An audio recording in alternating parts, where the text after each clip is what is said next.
County Farm Bureau Board is here to observe, to watch, to engage, to try to protect everything agriculture and forestry in Albemarle County. So we try to provide training, we provide education for different practices that are going on in the agricultural community.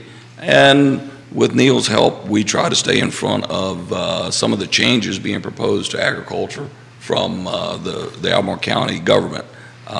Quite often that does provide a challenge, because often they don't have the expertise that maybe we can offer. So for about the last decade, we've been trying to build that relationship so that we're a resource for them to be sure they're putting policy forward that is what they're trying to accomplish, as well as protect forestry and agriculture in Albemarle County. I'll throw this to you, Neil, and questions are coming in for Paul. Specifically, this question is on land rights and Paul's take on land rights and how he feels those in the county, how strong or deep their rights are, and what may challenge those land rights. But before we get to that, can we talk about the dynamic between folks wanting density and folks wanting to preserve the rural areas of Albemarle County?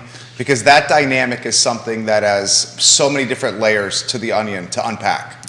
Sure. One of the things that came up in one of the more recent rezonings was a development area person quoting the comp plan seeking to preserve our rural areas and using that language to oppose a development in the development area, which is a little apples and oranges. The idea of density, the idea behind increased density in the development areas, which may or may not be the right size or right designation at this time, is about efficiency of land and efficiency of delivering government services. In concept, the Albemarle County in the first place came up with this as a result of what was called the DISC 2 Committee, Development Initiative Steering Committee, and their thought was, we will put local investment into the development areas and make them so attractive that the rural areas can remain rural and everybody will want to be in the development areas. In practice, over the 17 years I've been doing this, what I've seen is not significant local investment, and instead a bit of a stick saying all the things you can't do in the rural area.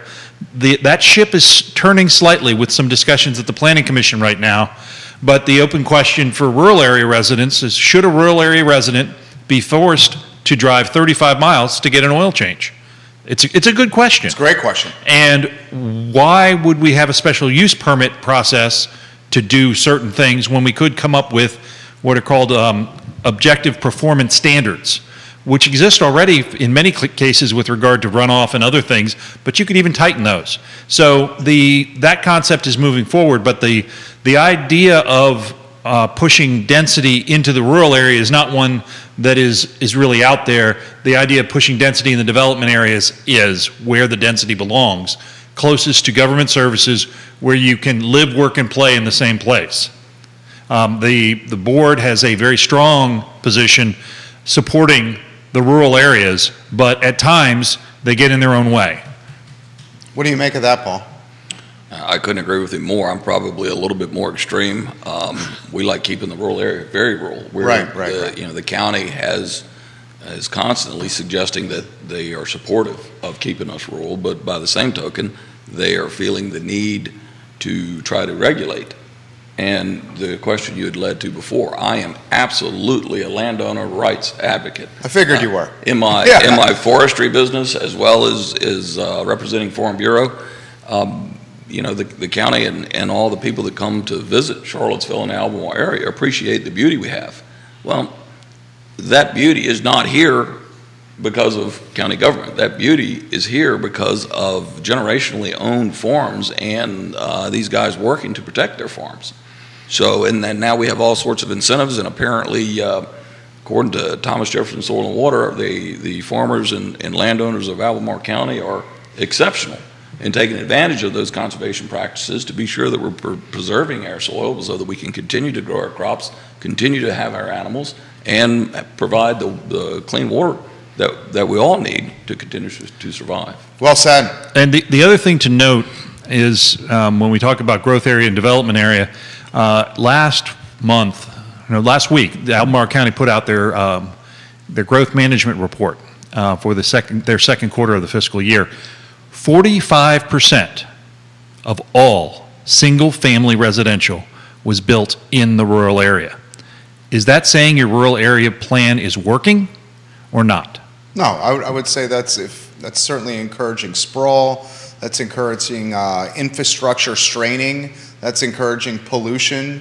That's encouraging more traffic on the road, potentially health issues from that traffic, accidents. I throw this to you, Paul. How do you, because I 100% understand where you're coming from here. I understand both sides of the coin here. How do you guys manage the preservation of the rural area with the challenge from the pro-density crowd that's certainly being way louder, certainly recently, as housing costs have gotten out of control?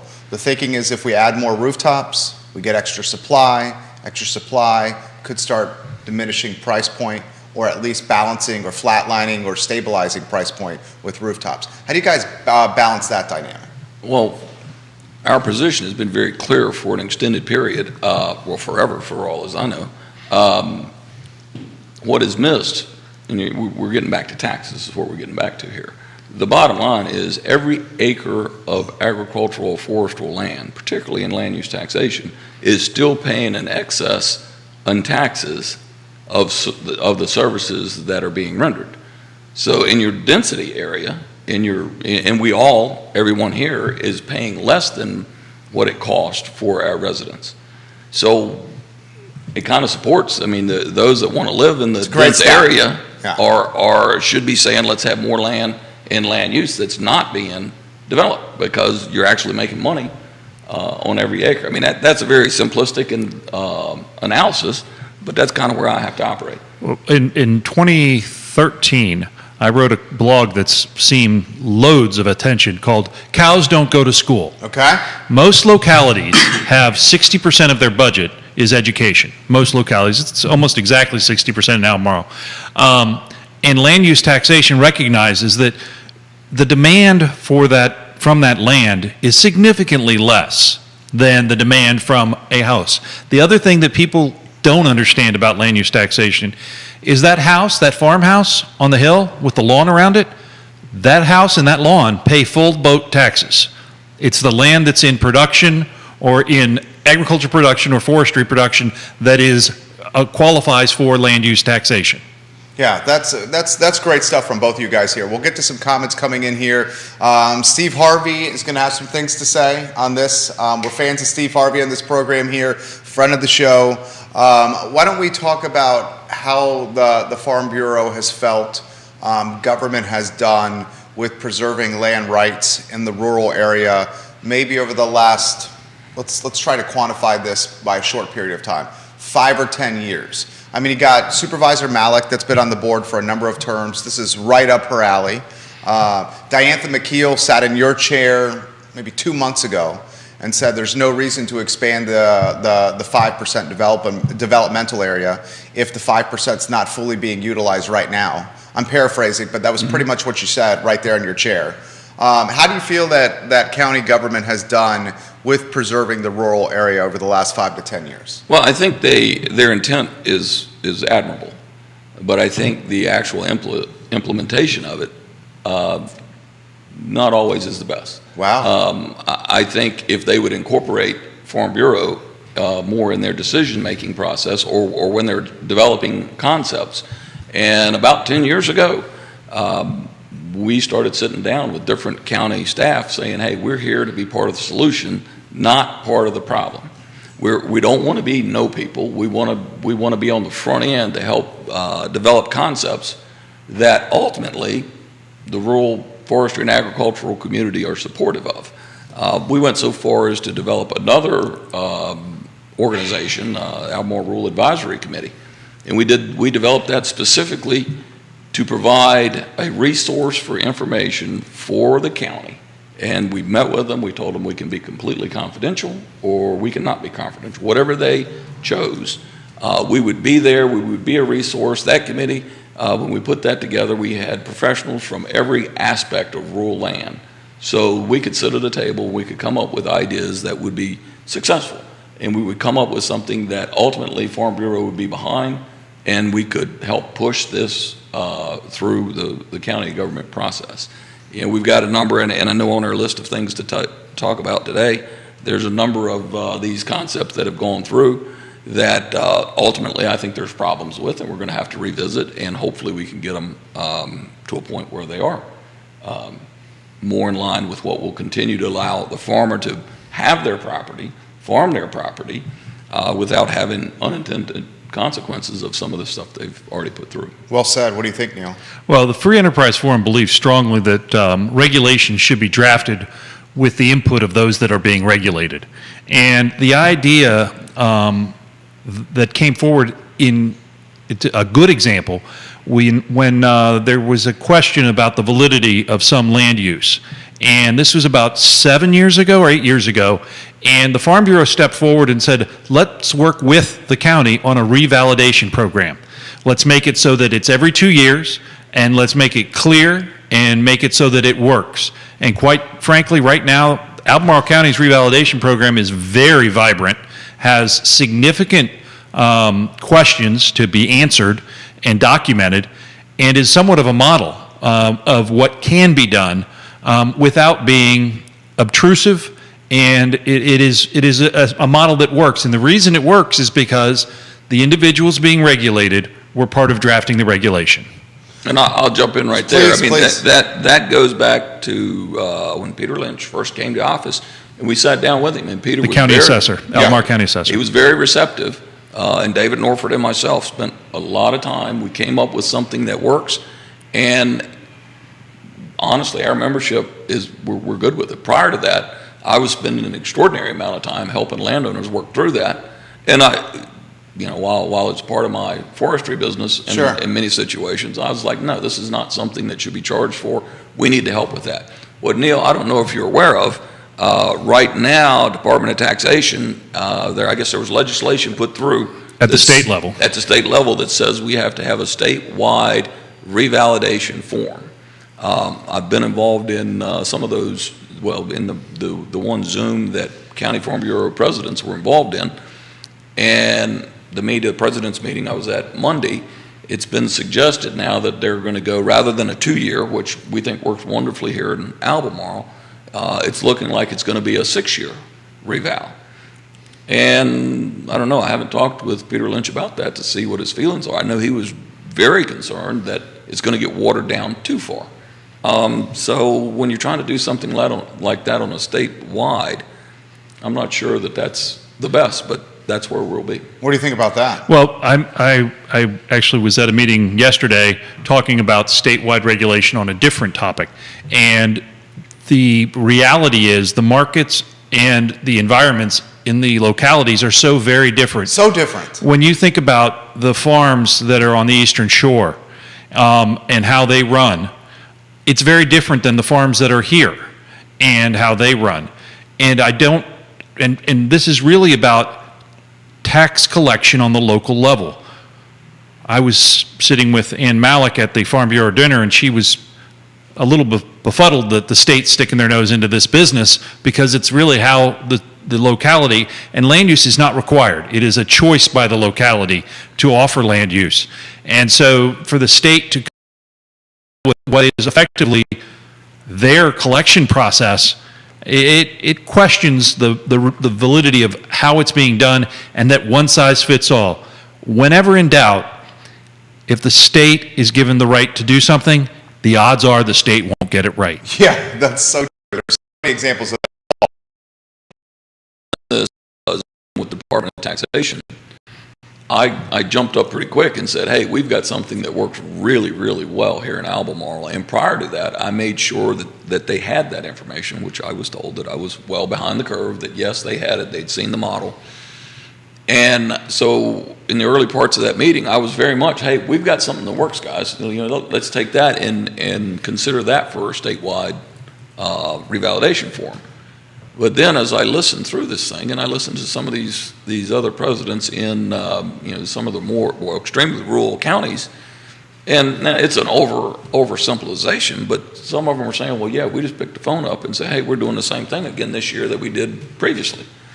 Now that's, again, overly simplified, but that's when the light bulb went on in my head to say, you know what, it doesn't work.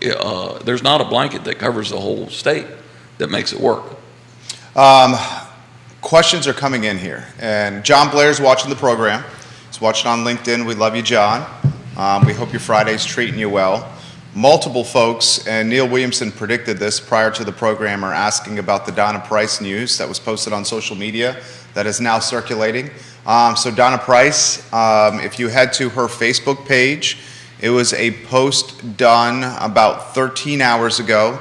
It starts with standing the watch, a deliberative process. And at the end of the post, she makes the announcement that she is not going to run for state delegate. She is currently the chairperson of the Albemarle County Board of Supervisors in the Scottsville District. By all accounts, has been a fantastic supervisor. But both gentlemen here on the panel are nodding their head yes. Absolutely. So I'll go open-ended to start. I got to get your take on this. We'll start with the king of content first, Neil Williamson.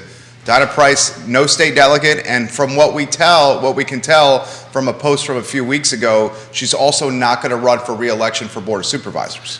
Agreed. That's what I'm reading between the lines, and I think she's actually said that previously. The Donna Price has done, those that don't know her background, she has dedicated her life to public service.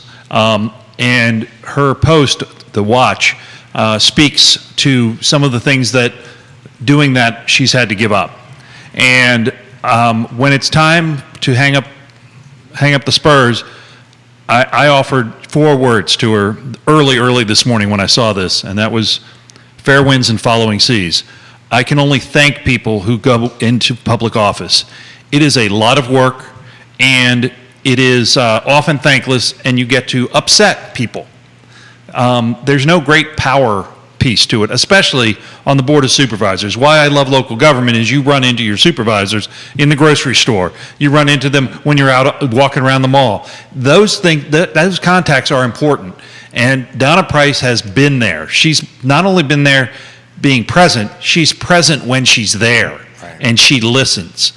She doesn't agree with me all the time. She could get better at that, but who does? And wouldn't the world be a horrible place if everyone agreed?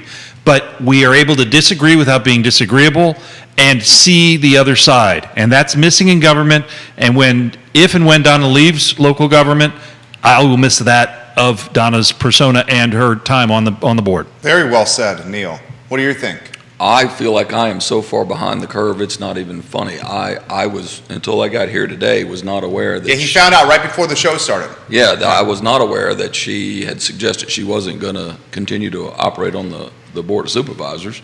I had been in contact with her when she first was giving consideration to the state position. And I told her that, yes, I'm very supportive as long as you don't leave the Board of Supervisors. She has been... I call and talk with Donna almost weekly. I've been gone for a couple of weeks now, but we've had a lot of conversations. When I've had concerns, she is quick to respond. She has been ready to put the boots on, go to the field, see exactly what our perspectives and concerns are. I think it's a huge loss for the Board of Supervisors if she does not continue to serve there. Does the Bureau have the same access or a level of approachability with the other supervisors as you do with Supervisor Price? Yeah, I mean, they all have a county cell phone, and it's either that or email that you can operate through. We've found Donna more interested or maybe there was a greater learning curve there for her, I don't know, but she's been willing to come out and see what our concerns or what our interests were and understand how that coordinates with her role in county government. And as Neil pointed out, do we always agree? Absolutely not. But it's always a professional, it's always respectful, and the chips fall where they may, long as everybody's given due consideration. And I understand they have parameters to work by that I don't. So sometimes you don't get an agreement, but she seems to always understand where we're coming from and why, and she's willing to give that consideration. Travis Hackworth, we'll get to your comment. He's watching in Danville, Virginia, and he's got a very good comment here for the show. Before we do, we'll get to Jennifer, who's watching on one of our 15 Facebook pages. Question directly for Paul. How would you characterize what you guys do? Would you characterize yourselves as lobbyists? Landowner advocate. Landowner advocate, yes. That I wear that badge proudly. When we see things, a prime example, I don't know, 6 months ago, we saw through media that Albemarle County was going to Richmond to have some language changed in something that was, I guess that was the farm, for the venue farm buildings, that they were going to require, we didn't know, but they were going to change something about farm buildings. Well, I got my dandruff up pretty quick, and down to the county office building I go, and I spoke with staff. I'm like, listen, why are we not involved in this decision? I was assured that I would get a response within a day, and I did. Turns out, Albemarle County Farm Bureau is supportive of that. They were saying that these venue buildings where you're going to have hundreds of people in need to pass code, need to be inspected.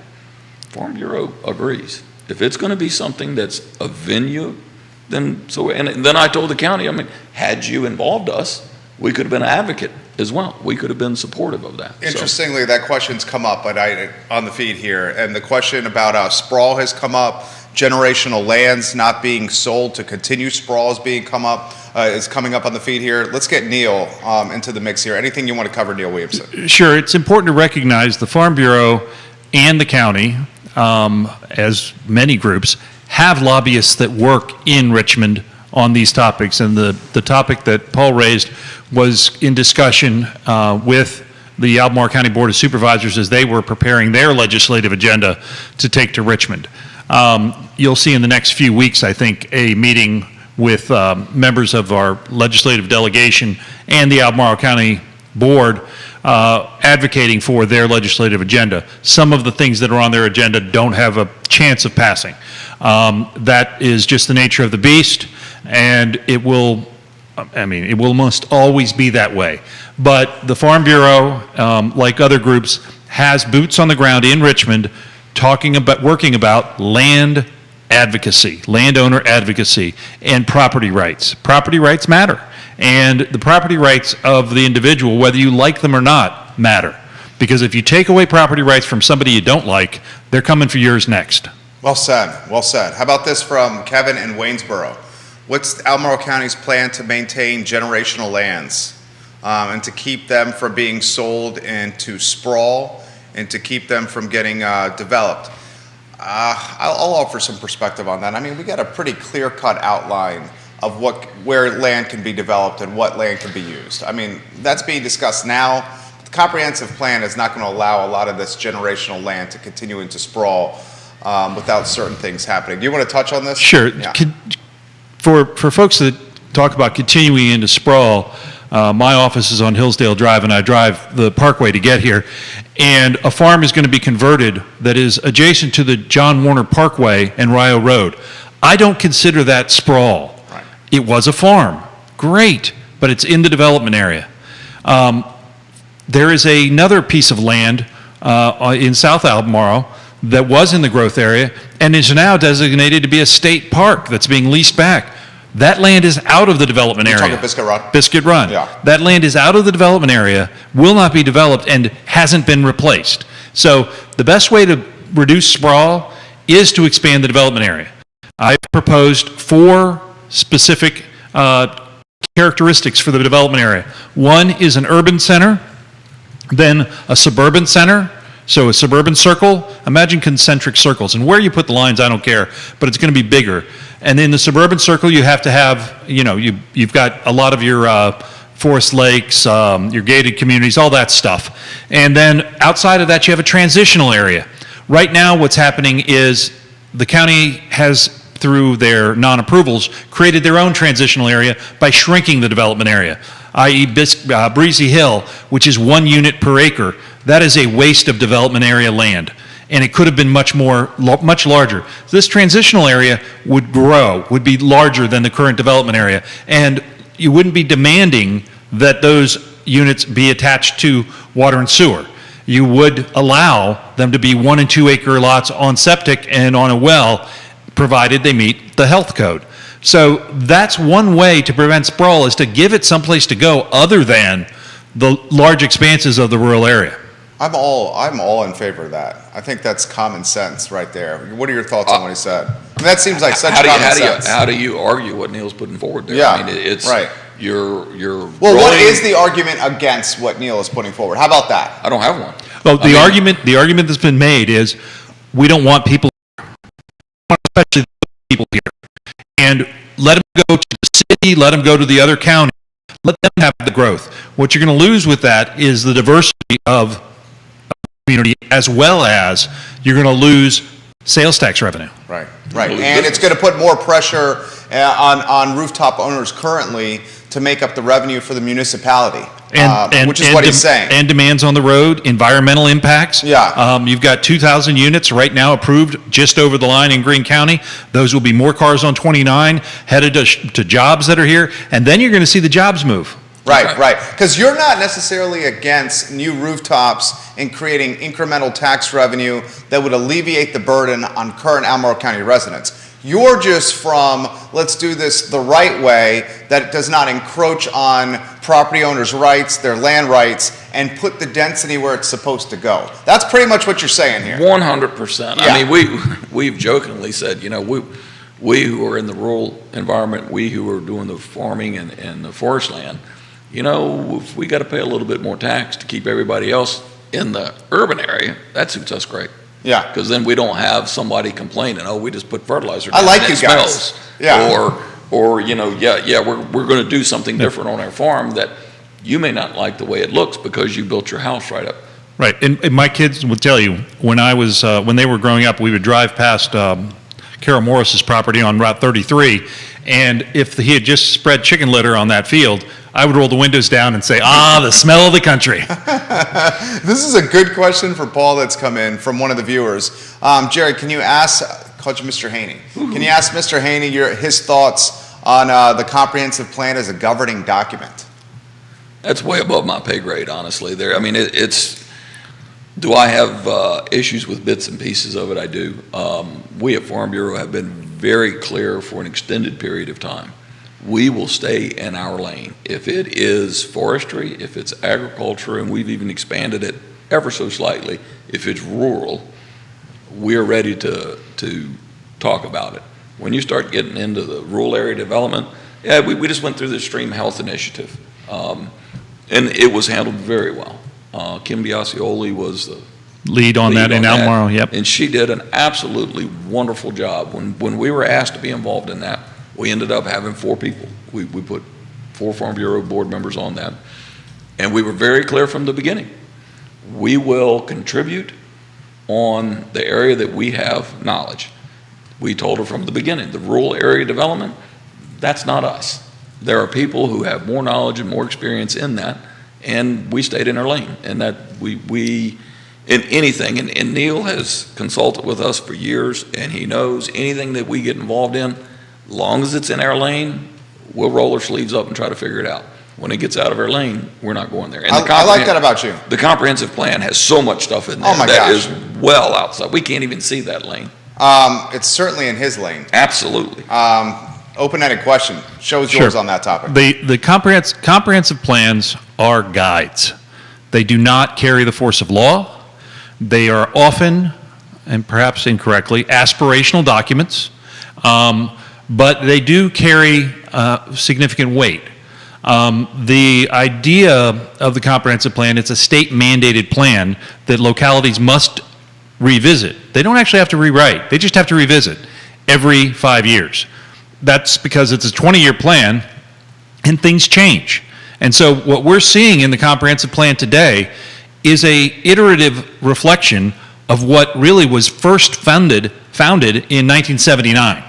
And so it really is a matter of how how organizationally we've grown. I mean, Albemarle County in 1979 was probably 52,000 people, and we're now well over 100,000 people. It is a wholly different environment. The planning department was 2 people, and one of them had another part-time job. And so the idea behind what Albemarle County government is and how it goes changes. And so the idea of the iterative process is to capture those changes and to make certain that you are reflecting what the community wants. So the document now, how would you refresh it? I would first off put in these 4 areas, expand the area where you allow development to allow more houses, because I believe in more houses everywhere for everyone. And I believe there are other elements of it that can use refreshing. One of the challenges is the chapters are often developed in silos. So you have an environmental chapter that may call for XYZ, but it goes completely in conflict to the rural areas chapter that is talking about the right to farm and the ability to farm and how to farm environmentally sensitive. One of the things that the Farm Bureau won't say is that people do get upset at times when there's fertilizer or something being put down. That stuff's expensive. People are like, oh, they're going to just spray it willy-nilly. No, it costs money. Right. They really want to spread it where it can do the work. And so while there are issues, and always every organization, every industry segment has bad actors, but in general, the best management practices in Albemarle are really quite good. Exceptional. What are your thoughts on that? We hear this all the time. Every time they want to start looking at water quality, you always hear TMDLs. And we've been involved, we can go all the way back to the what we coined as the rain tax, the stormwater utility. Steve Harvey's really going to jump in when you start talking rain tax. Right? Oh, Steve, I know Steve well, and he I know knows you do. where we've been involved. But even at that point, there was the proclamation that TMDLs was the Holy Grail. And the problem we had then and still have now is that's done all on computer models. Well, we, at the beginning of that committee, said, let's have some measurements. Let's go out, collect some. And there's some going on now, maybe not to the degree it needs to be, but we constantly hear that, and they want to talk about what's running off of agricultural lands. Well, the fact of the matter is, I think this year it's somewhere around $200 an acre to fertilize.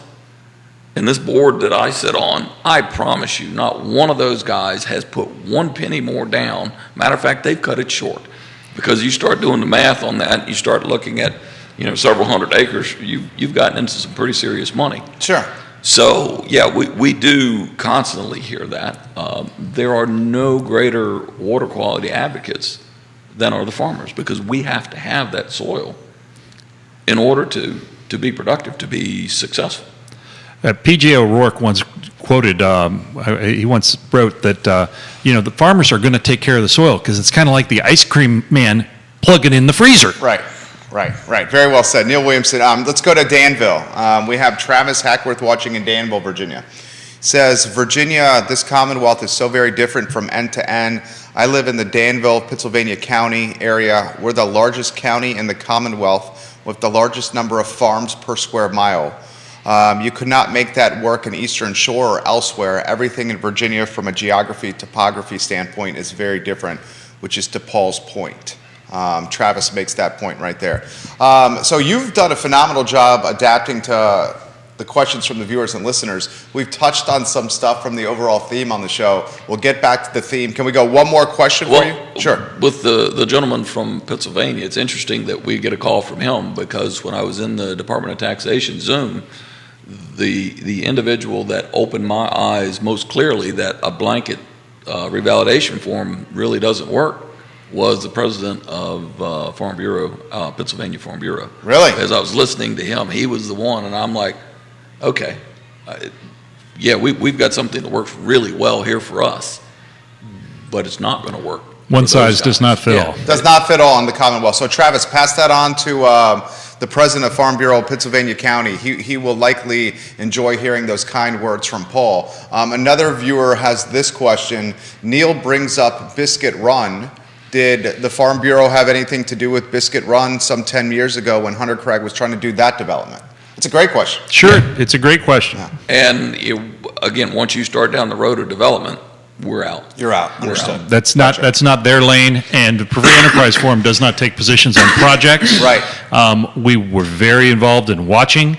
I will say that in the scuttlebutt section, there was many folks that said at the time, because it was the time of great unpleasantness, that the proffers that were agreed to build the development were impossible to meet, and this created a relief valve. Now, that's not necessarily golden rule stuff, but it has certainly been discussed that they set the bar way high, and of course, once that's set, the board started to have conversations with folks back when you could have conversations about proffers. Sure. Saying, well, Biscuit Run did it. Well, and now look, you got a park. So 1,200 acres is out of your growth area. How are you going to replace that? Haven't heard. Crickets. Right, crickets. When Neil Williamson comes on the show, the comments come in fast and furious. You got a comment about the Greene County Board of Supervisors getting hit with the civil lawsuit over the glamping special use permit. So we may need to get a take from Neil on that. We got a question on proffers for the panel here, on how the county has utilized proffers the right and wrong ways for the panel. Do you want to touch on that at all? Do we? When we go to the feed, the stuff gets pretty high level. I guess, again, I'm a little more old school. Why don't we just do what needs to be done? Why are we buying one another off or adding excess costs? If you're trying to do something right, do it. So the buy somebody off reference is the developer putting the money into the slush fund to get away from doing certain things. Yeah, is that the illusion? You're complicating what the focus is. Yeah. Do you want to? I will recommend folks go on the freeenterpriseforum.org website, go to reports, and there's a whole a white paper on rezonings and proffers and how they don't work. There are 3 case studies to tell you how much it's added to the cost of housing. The idea behind it, proffers and folks that are proponents of high proffers, is, well, we're sticking it to the developer. The reality is, it's the landowner that loses in the end. Right. Because the land is only worth as much as you can get for it for what options you get done. Oftentimes, the land isn't actually purchased by the developer when they go forward with the rezoning. Right. It's the developer has an option on it. If they get the density they want, they may buy it, and if they don't, they won't. And it's the landowner, the longtime landowner, that gets hurt. Do you want to offer perspective on the Greene County Board of Supervisors? Sure. And the glamping special use permit? The glamp. Set the stage Sure, first. sure. Yeah. Greene County, let's go back 8 weeks, 10 weeks. Greene County received a proposal for glamping, which was over off of Mutton Hollow Road. I love the name of that road, Mutton Hollow Road.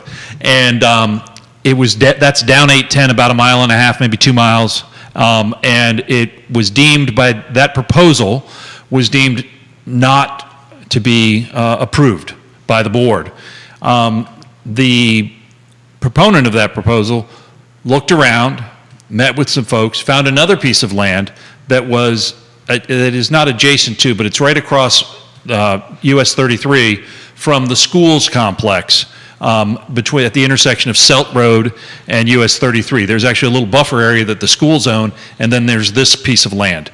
And they ended up getting an approval for, it would allow, I think it was 62 by right houses that could be built there. And instead, this person opted for a special use permit to allow what's called glamping, which is, I'm told, glamorous camping. That's right. And they would have accessory uses, such as having a swimming pool like a campground would have, and a small restaurant so that the folks who could eat there.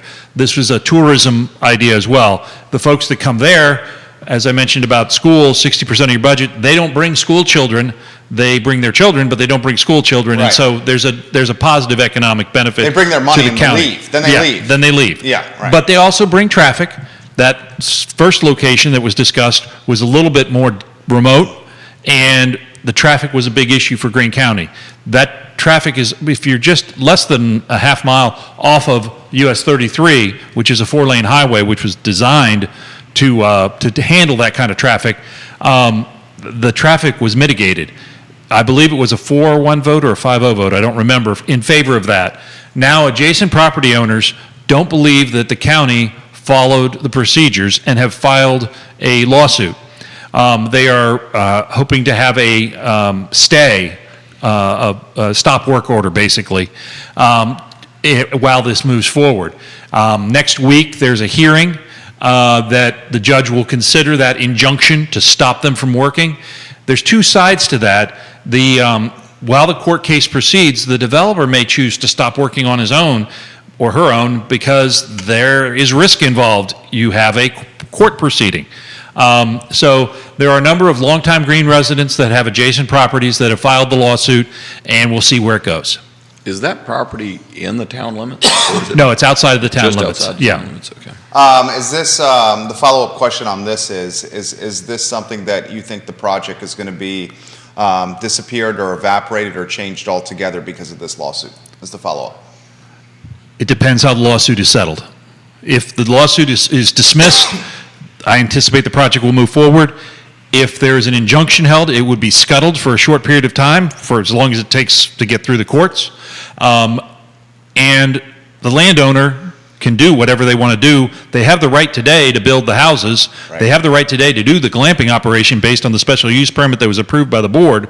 So they could move forward with that with the idea that they might have to stop if it comes to be a time that the court case goes against them. So it's a decision that needs to be made by the landowner. He's the president of the Free Enterprise Forum. He's Neil Williamson, and he's a fantastic resource.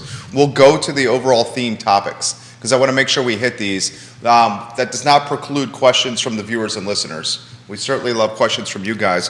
Which topic do you want to hit first, Neil, from the overall theme? I would really like to talk about one of the things that I really like about the Farm Bureau is they're proactive. And in doing that proactive work, as we've coming out of COVID, they've got a great new program about open fires in the rural area, and I'd love for Paul to give us a little bit of information on that. So yeah, back about the time that COVID was hitting, we had met with the fire department and said, hey, the rules in Albemarle County have changed about us burning debris, farm debris. So we thought maybe it would be appropriate to coordinate with the fire departments and offer classes, such that we can bring in all the rural landowners and say, okay, here's the way we need to do it to be safe, to be considerate. And the fire department jumped right on with brakes, saying, okay, we got to get beyond COVID. So we got out of that. We've gotten back, we've coordinated it. We have set up 3 initially. We met with the fire department, complete support. We set 3, August 22nd at the Crozet Fire Department. All of them will be 6 to 8 o'clock. On September 26th, we'll have one at Stony Point Fire Department. November 7th, we'll have one at North Garden Fire Department. And as a result of that, of us announcing those, East Rivanna Fire Department called me up and says, hey, we want to do one here too. So on January 9th in 2023, we'll do another one there. We're doing everything we can. We're marketing to our full membership. I think Neil's helping us out. I've asked the fire department to reach out to everyone they can. And it's an opportunity for us to get together, be sure that everybody is clear on how to conduct debris burning on our rural lands and be safe. So it's a good opportunity for everybody, and we'll provide refreshments, and hopefully we'll have great turnouts at all these things. I love it. That's the kind of thing I tell you, and there's another undercurrent that is done actually by the Farm Bureau Women's Council. My kids are blessed to have farms right next to us, near us, and we actually were at the livestock show up in Greene last weekend, and looking at the sheeps and the hens and the rest, and it was good stuff. And the Albemarle County Fair was last weekend as well. But the way that that love of agriculture comes out, really starts at an early age. And the women of the Farm Bureau have an impact on that in our local schools. Do you want to talk about that, Paul? Well, yes, the women are the ones, as in most everything, they're the ones that keep us straight and narrow.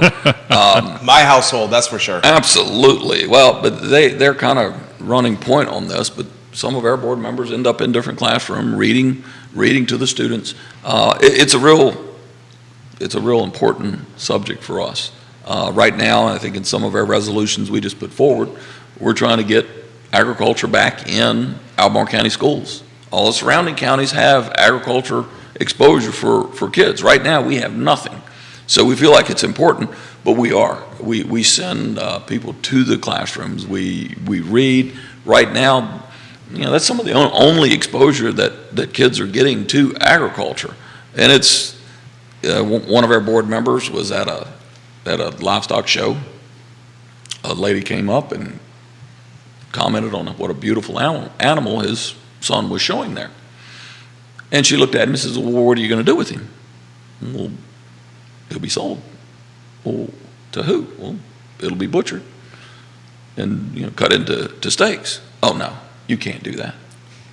There was a complete disconnect that when you go to the grocery store and you buy a steak, that it actually came from an animal. Well, it's not just even from kids. I mean, listen to this. Well, this was an adult. Yeah. Well, listen, this is another adult here. Sally Shirley just puts in the feed. I did not know anything about the Farm Bureau. Thank you for this show and putting a spotlight on what these guys do.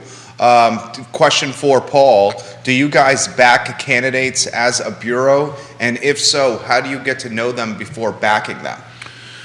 No, we don't. As Neil pointed out, we have, I guess the political arm is at the state level. Here in Albemarle County, what we did in the last countywide elections, we did hold candidate forums, which we gave both parties the opportunity to be there. Almost a debate is what you guys did. Absolutely. That's what we did. Right. Both candidates were there. They fielded questions. Honestly, I was very impressed with the way most of those went. You don't always get what you think you're going to get, but it was very eye-opening for us, and I think we will continue to do that because getting people out to vote challenging has been an extraordinary challenge. Yeah. So we just felt like if we can contribute to that, if we can give people, we did it on different people's farms, or I think we did one at the firehouse in Crozet. We did one down here on Route 20. A little different setting. Some of them got a little cold. Some of them may have been a little wet, but it was a real opportunity with no bias on their part, because we will not do that. We're providing the opportunity for education for people to understand the candidates, and it's our intention to continue to offer that opportunity. Has it frustrated you, and I know it's frustrated the king of content, Neil Williamson, that so many of these elections are unchallenged elections? It's one person running. I mean, take what just happened. We had Supervisor Andrews, Supervisor Galloway, and Supervisor McKeel all run unopposed. Yes. I mean, how do you feel? You have a take on that? I do, and I thank all of them for running, because yes, would it be great if we had other people to offer perspectives and challenge that? 100%. It's frustrating. Neil and I have had this conversation many times. But I can't throw the stone. I live in a glass house. Because if you came to me and said, hey, we want you to do that, you'd say no. There's no chance. Yeah, it's a thankless job. One, I don't know where they come up with the time. I mean, it is a tremendous sacrifice of time. And regardless of whether you agree or disagree with them politically or the decisions they make, you got to respect the time that they're willing to put in. Well said. Half the community dislikes you. The other half doesn't even care about you. You're working your tail off, and you're doing it for $17,000 a year. Right. Yeah. I mean, people aren't doing this to get rich or to win popularity contests. They're doing it because they care about Albemarle County. Right. No one has ever run for any elected race in any county with the idea of, I'm going to run to destroy this community. Right. That's not what drives candidates. That being said, there are lots of different ways to improve the community that may have unintended consequences that they haven't thought through. And we as a nonpartisan also hold candidate interviews and provide opportunities for candidates to We put interviews on the blog and other things to focus their energies on the questions that we consider important questions. Sure. But we do not take positions on candidates. I would be remiss if I didn't say that Paul won't toot his own horn and suggest the Farm Bureau, all of their board members, including the president, are volunteer positions. Right. Paul has been, just in this week, probably put in 3,000 miles of travel between the president's meeting, the Farm Bureau dinner, as well as other commitments. That it's not a thankless job, but it is a big job. It doesn't pay well. It doesn't pay well, yeah. Volunteered opportunities never do. It pays no money. But I do think that he's a great representative of what can be done from a volunteer standpoint. We have great volunteers here in Albemarle County. Some of them serve on boards and commissions. Some of the things that they rule on could use some professional advice and input. And too often they're put in a place where they are being given the opportunity as an advisory board Sure. to weigh in on something absent that advice. I know Paul was in a meeting just this week where Last night. he, until he got in to talk about the professional forestry part of it, the board was going in a different direction because they weren't, you would say, well, you're steering the, no, you're providing information that's factual and based upon professional opinion. And I'm a big believer in data, and I'm also one that will regularly say when I'm wrong. And if I can get the best data, you can't have all the information when you make a decision, but you can get the best data available at the time to make the best decision. Well said. What do you think? Last night was, I guess, very clarifying and eye-opening for me. When I got in and was able to, I was late getting home, and I got into the Zoom, and I'm listening to what's going on, and they're getting ready to deny all of the information that I had provided as it is required. And when I submitted this information, I had spoke with other county staff. I was like, this makes no sense. I have no problem producing the documents, but you don't have anybody on staff that has the expertise to review the document. But this is the procedure. So when I got into the Zoom, I'm listening, this thing's going down in flames. And they saw that I got in, and they're tasked with analyzing something that they don't know anything about. And that's a very frustrating situation. But they were going to, they were going to want more information. You want me to go back out and do more work. And I got in, I'm like, this is your document. This is what your document requires.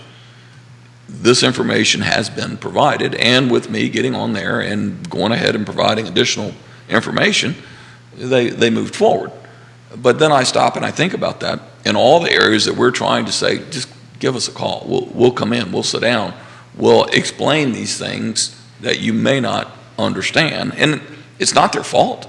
I mean, if you're going to ask me how to fly an airplane, you're getting some bad information. Sure. I can't help you with that. How often does that happen? More than you know. I'm afraid way more than I would like to think. Wow. And well, yeah, there's a lot of things, and I'm sure we'll hit on more of them today where decisions. Well, I mean, there's a lot of stuff coming in here, and I know we have items on the that we want to cover on the docket here. How about this one? What's the county's plan for water in the western part of the county with the continued plan and development and additional builds? My discussion with Gary O'Connell, who is the executive director of the Albemarle County Water Authority, Service Authority, is that supply is not an issue at all in the development areas. And right now what Albemarle County and Rivanna, which is Rivanna Water and Sewer Authority, is the producer of the water and sewer treatment. They have two customers, the Albemarle County Service Authority and the City of Charlottesville.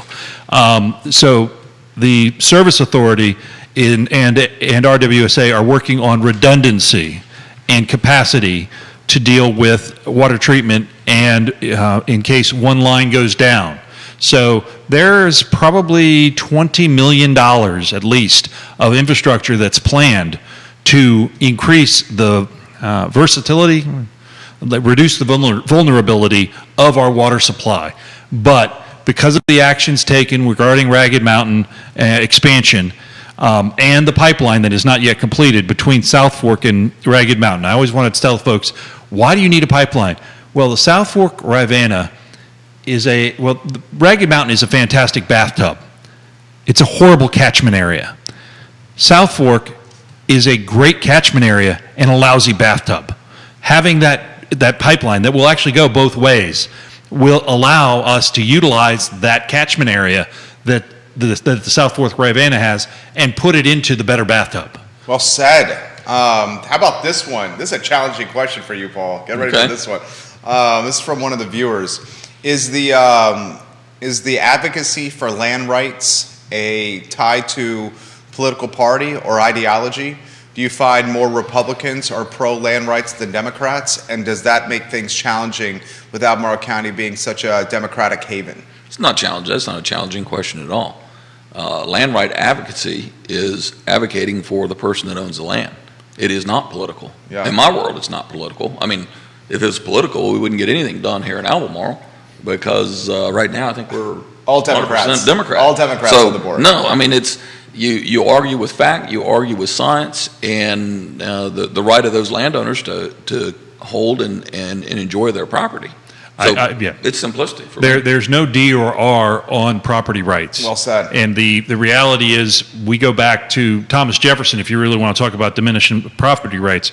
Because Jefferson, I know it's not politically correct to mention him, but he took John Locke's work, which was life, liberty, and property, and chose pursuit of happiness over property when he wrote the Declaration of Independence. What do you think of Jefferson? Not politically cool to mention Jefferson. I know we don't have to go down that road. We don't have to go down that road. You're going out of the lane, Jerry. I know. I knew Paul was going to. I will say that I still believe we learn from history rather than hide from history. I knew this would be a hot button with Paul. Let's highlight the Rob Harrison Award. Rob Harrison, one of our board members. We are honored again that Rob was just recently awarded the prestigious 21 Grand Basin Award for the James River Watershed. Rob has been successful with the Virginia Clean Water Farm Award in 2020. That exemplifies what we're talking about at Farm Bureau. And if you come sit around our board, I mean, I don't have a list of them right now, but you can go to most all of these guys' farms, and at some point in time, they're being recognized for exactly what we're doing. And this is Rob is representing exactly what we're talking about, our commitment to our farmland, to our water quality. I mean, Luke Longenecker from Thomas Jefferson Soil and Water is there. He's out working with all of us. Anybody that's got any opportunity to do something that is more conservation oriented on our farms, and it's very much a spreading of the gospel of this. Rob manages farms and many farms, and he brings with that farm management this idea that you can be a great steward of the land and have good production and conserve and make great clean water. And I think the other thing that's often missed is the amount of money we invest to do that. It's not cheap. It requires a tremendous amount of money in order to accomplish these things. But in the long run, that's in our best interest. Absolutely. Absolutely. You'll appreciate this. We got this coming in from Blenheim, the Blenheim area, and the Stony Point area. Thank you for having these guys on the show. Please ask the guests how we can get more information on volunteering with the Farm Bureau. You can hit our website. You can go by the office, right where our office is, right in behind, kind of where the putt-putt is, or the used to be the Verizon store. I think it's what CVS now. Yeah. So right there on Putt-Putt Lane. Yeah, just go to our website. A membership does not require insurance. It's $40 a year, and if you look at it, all the member benefits, you will. You make your money back. You will make money. Yeah, you make like money. Ford alone. I think it's $500 off if you buy a Ford truck. I've been a member for 10 years. I pay my $40 every year, and I'm money way ahead. And that's about the only benefit that I really use as far as cashing in on it. But it's a great organization. You know, our commitment is clear, and we need all the members we have. Over the last 10 years, the county's starting to recognize that we are representing near 2,000 people in this county. Wow. So I think they're starting to recognize. The other thing, and I pulled this information some years ago. The Weldon Cooper had done a report in 2017, I think it was. And that's when we were really trying to get the county to understand what it is that we bring to the table. And in that report, I don't have it in front of me, but I think it was something like $650 million annually is what the forestry and agriculture community contributes. And the thing to know is when you drive, Impressive. you drive out Blenheim and Yeah. that area, Yeah. you drive out really anywhere in Albemarle County, people talk about the vistas and how gorgeous this land is. And as Paul said, that's not because it's parkland. It's not being managed by the county. Those are viable lands. And there is this thing called harvest. And I love it when I get stuck behind a tractor on one of the smaller roads. I'm like, you're doing your job. Yeah. That's a great thing. And it's keeping the land in production. And there's a misnomer about agriculture as a hobby farm. Well, I don't care if you're growing hay or if you're growing chickens or whatever. It's critically important that we continue to have that connection with the land. Otherwise, if you start importing everything, you really have a big issue. I love going to farmers markets. I'm in the Greene County Farmers Market just about every weekend, trying to get local produce. The closer you get to the earth, the better you are. Along these exact lines, and it's something that I've dealt with for over 30 years now, everybody sees where timber has been harvested. Yeah. As a forester, I can agree 100%. Timber harvesting is ugly. We will never make it anything but ugly. Ugly doesn't mean bad. So you can still go out and harvest timber, and it is truly the only naturally renewable resource this country has. Now, you can argue coal and gas, but that's a little bit longer timeline than trees. And if you're managing your forest land appropriately, yeah, does it change? None of us like change. But it's also a necessary tool in order to continue to have a vibrant forest in the state of Virginia. Dave, this is a great comment to close. Dave is watching in Oilville, which I believe is just outside Richmond, between us and Goochland, right? He said, our farm has been in our family for 4 generations. We're constantly fearful of sprawl from Richmond and Charlottesville coming our way. Thank you for this show. We've watched it from start to finish at the breakfast table, and we will do our part for advocating for land rights in Oilville. It's fantastic. Thank you. That's great. Thank Yeah. you. That's great. That's fantastic. We love to hear this. Any closing thoughts, gentlemen? I encourage folks to visit freeenterpriseforum.org to keep up with the Free Enterprise Forum, and if they chose to donate, the donate button is right there on the top. I love it. Free Enterprise Forum, guys. We utilize that resource daily to prepare for our talk shows. You should also follow Neil Williamson on Twitter, where he infuses some humor with his content, which we really enjoy. Some closing thoughts for you, Paul. Thanks for having us here. Thanks for allowing us a platform to get some more information out about forestry and the agriculture in Albemarle County. We welcome anybody that wants to have further discussions or join Albemarle County Farm Bureau. You can track us down through the ways we've already talked about. And Neil will probably send you in our direction too if you can't find us otherwise. They're also on Facebook. Yeah, on Facebook. And Neil Yes. set this together, put this Yes. together. So props to Neil Williamson for Thank putting you, this Neil. interview together.